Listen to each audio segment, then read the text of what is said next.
Ese ujya wibaza impamvu ugira inzozi nyinshi ariko ntuzigereho? Cyangwa se ujya wibaza impamvu uhora upanga ibintu runaka ariko kubishyira mu bikorwa bikakunanira? Igisubizo kiroroshye cyane, ni ubwoba. Ariko ukuri ni uko ubuzima buriya butangira iyo ubwoba burangiye. Abantu mwese muzi neza yuko hari ibintu mwagiye mupanga bikabananira, muzi neza ko mubona nta kintu mugeraho. Nagira ngo mubwire ko iyi video ikureba guhera itangiye kugeza isoje. Ndabizi neza ko uri buze kuyisoza wakuyemo ingamba, wafashe imyanzuro, kandi iyo myanzuro nuyishyira mu bikorwa ndabizi ko gutera imbere biri buze gukunda. Si buri gihe yego ubwoba butagira icyo bumara, ariko iyo bumajije kuba bwinshi cyane bukugira imfungwa. Niba ugira ubwoba bwo gukora ikintu cyiza, ikintu cyakwinjiriza, menya ko utangiye kuba imbata y'ubwoba, kandi birangiye rwose kugira ngo ugere ikintu uzakuraho bitagukunze. Aha rero turatangira tuvuga duti ubwoba ni iki? Buriya ubwoba ni ikintu cyiza muri wowe ukumva ko ufashe umwanzuro wo kudakora icyo wagakwiye gukora kandi ubona ko gikwiye. Aha turi kugendana. Wari ugiye gutangira bizinesi kubera ibibazo runaka ushaka gukemura, ariko utangiye kuvuga ngo bazambona bate nicaye muri kariya bizinesi, bazanyumva bate, bazavuga bate, bazagira gute? Ubwo bwoba uba utangiye kugira nibwo bwoba ndimo gusobanura. Ubwoba iyo bukabije rero akenshi buba ubwo gutsindwa, buba ubwo kuvugwa, buba ubwo gutangira. Niyo mpamvu ushiduka nta kintu na kimwe ugezeho.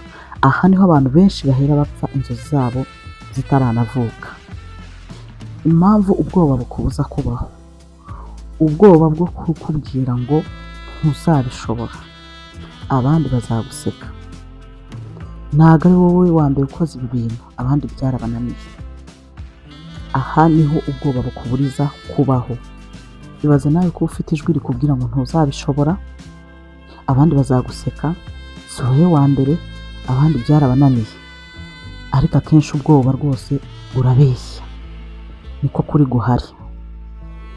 Abantu bose bageze ku ntsinzi babanje gutinya, ariko itandukaniro ryabo n'abandi bantu ni uko batemeye guhagarara ngo batsindwe, ni uko batemeye guheranwa n'ubwoba. Naho wowe urabugira, ukabumarana umwaka, ukabumarana amezi, bukakuganza. Reka dukomeze n'igice cyacu cya gatatu, ukuntu ubuzima butangira. Ubuzima nyabwo buriya butangira iyo utangiye gukora nubwo utiteguye neza. Butangira nanone uvuze ngo nubwo umutima utera cyane ngiye kubikora. Butangira nanone uvuze ngo kamfata icyemezo nubwo ntabona iherezo. Aha niho uba utangiye kubaho. Si ukubaho gusa, ahubwo ni ukubaho bya nyabyo. Kuko uba usanga ahandi hose warigeze kubaho, ariko mu by'ukuri atari wowe uriho. Hano nibwo utangiye kubaho wisanzuye. Uzi ko hari abantu bagira ubwoba bukamuzirika, akajya akoreshwa n'ubwoba, icyo ubwoba bwamuhitiyemo uwo munsi akaba ari cyo akora, icyo bitemeye ntagikore. Aho uba utangiye kwigobotora umwanzi cyangwa se ingoyi y'ubwoba. Hari abantu benshi nzi imishinga yabo ugenda akayikuganiriza ukumva ahubwo yatinze gutangira, ariko wamara gutegereza nyuma y'iminsi nk'ibiri itatu kumva arakubwiye ngo yabivuyemo ngo hari ibindi ari kwirukankamo, agahora yirukanka nyine. Igice cyacu cya kane rero, intambwe 3 zo gutsinda ubwoba.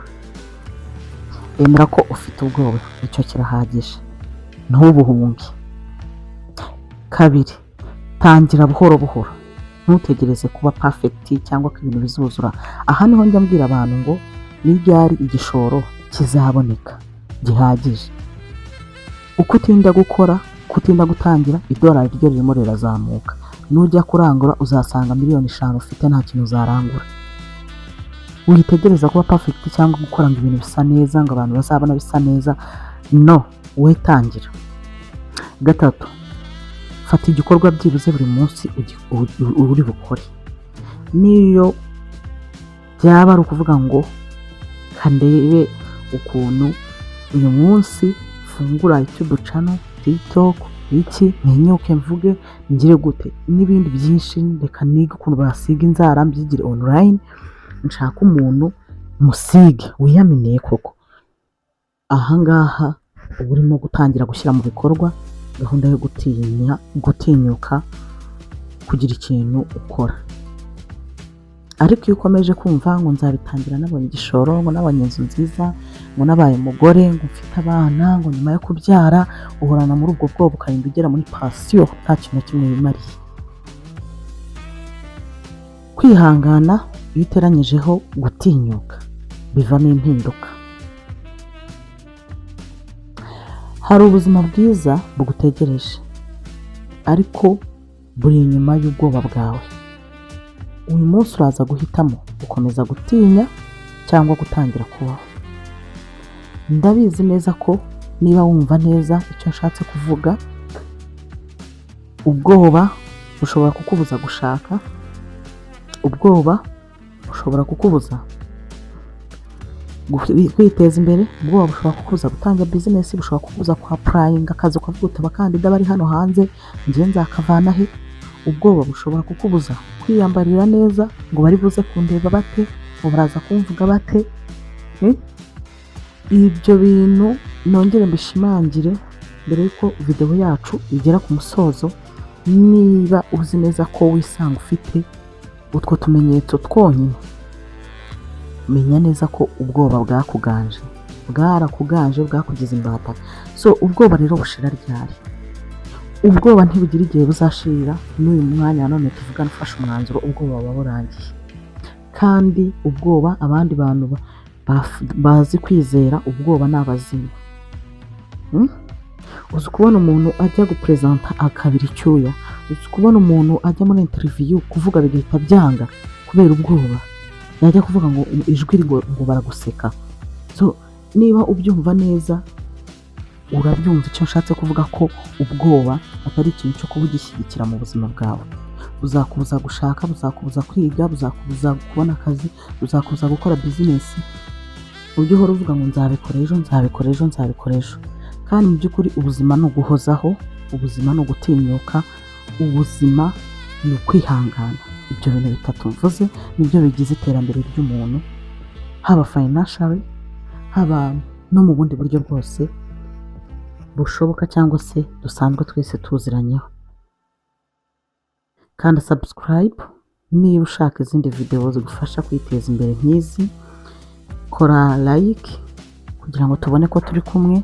Ndakwinginze tanga ibitekerezo nawe uko byumva, ko hano twemera ko buri muntu afite ukuntu yumva ibintu, ariko nanone icyo duharanira ni impinduka ku buzima bwa muntu. Yari Imbabazi nk'isanzwe, naho utaha mu zindi video. Imana ibarinde.